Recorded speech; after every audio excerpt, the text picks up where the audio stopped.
Good morning ninth class. मुझे उम्मीद है आप सभी अपने घरों में बिल्कुल सुरक्षित होंगे।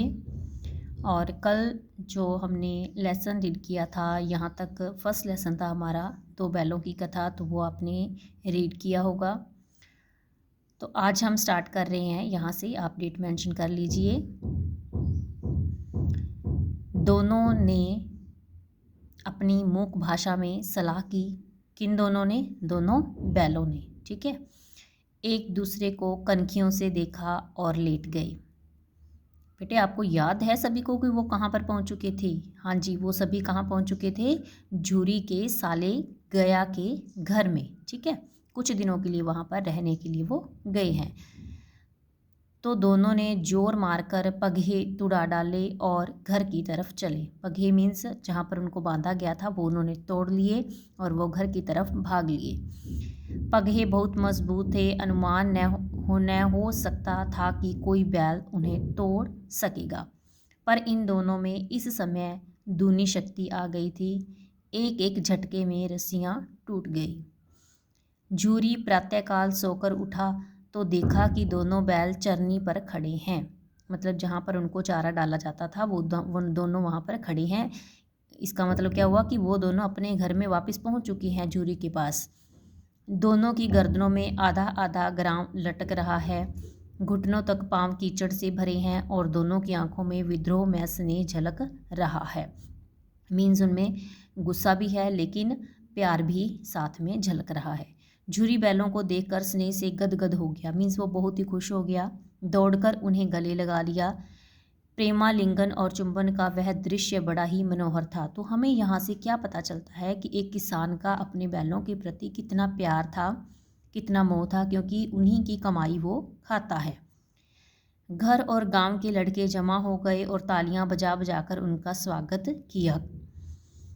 गांव के इतिहास में यह घटना अभूतपूर्व न होने पर भी महत्वपूर्ण थी। मतलब अभूतपूर्व होता है जो पहले कभी न हुआ हो। तो कहते ऐसी घटना कोई पहली बार तो नहीं हुई थी लेकिन फिर भी ये बहुत ही इम्पोर्टेंट थी।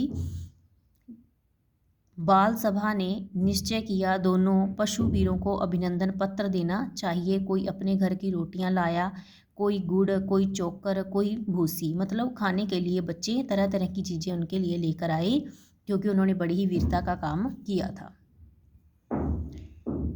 नेक्स्ट है, एक बालक ने कहा ऐसे बैल किसी के पास न होंगे। दूसरे ने समर्थन किया, इतनी दूर से दोनों अकेले चले आए।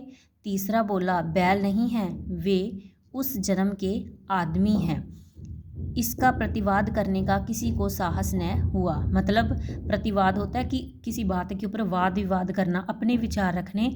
तो इस बात के ऊपर किसी ने भी कोई भी अपने विचार नहीं रखे क्योंकि सभी ने उसी को मान लिया। उसके बाद है, झूरी की स्त्री ने बैलों को द्वार पर देखा। द्वार मीन्स दरवाजे पर देखा तो जल उठी। जल उठी मीन्स वो बहुत ही गुस्सा हो गई। बोली, कैसे नमक हराम बैल हैं कि एक दिन वहाँ काम न किया भाग खड़े हुए। मतलब उसको गुस्सा आया कि मेरा भाई इनको काम करने के लिए लेकर गया था तो ये वापस क्यों आ गए। झूरी अपने बैलों पर यह आक्षेप न सुन सका। नमक हराम क्यों हैं? चारा दाना न दिया होगा तो क्या करते।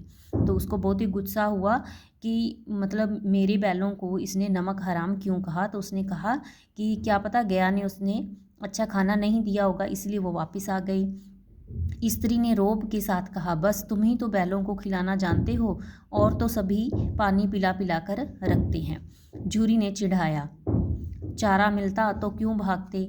स्त्री चिड़ी भागे इसलिए कि वे तुम जैसे बुद्धुओं की तरह बैलों को सहलाते नहीं, खिलाते हैं तो रगड़ कर जोतते भी हैं। ये दोनों ठहरे कामचोर, भाग निकले। अब देखूं कहाँ से खली और चोकर मिलता है। सूखे भूसे की सिवा कुछ न दूंगी, खाएं चाहे मरे। मतलब वो गुस्से से ये सारी बातें बोल रही है। वही हुआ, मजूर को कड़ी ताकीद कर दी गई कि बैलों को खाली सूखा भूसा दिया जाए। मतलब उस झूरी की पत्नी ने, जो उनके वहाँ पर काम करने वाला मजदूर है, मजूर यहाँ पर मजदूर को बोला गया है, तो उनको कह दिया कि इनको खाली भूसा देना है। बैलों ने नाद में मुंह डाला तो फीका फीका, न कोई चिकनाहट न कोई रस। क्या खाएं। आशा भरी आंखों से द्वार की ओर ताकने लगे। झूरी ने मजूर से कहा, थोड़ी सी खली क्यों नहीं डाल देता बे। मालकिन मुझे मार ही डालेगी, मजदूर ने कहा। चुरा कर डाल आ। न दादा, पीछे से तुम भी उन्हीं की सी कहोगे। दूसरे दिन झूरी का साला फिर आया और बैलों को ले चला। अब की उसने दोनों को गाड़ी में जोता। नेक्स्ट बेटे हम नेक्स्ट वीडियो में करेंगे।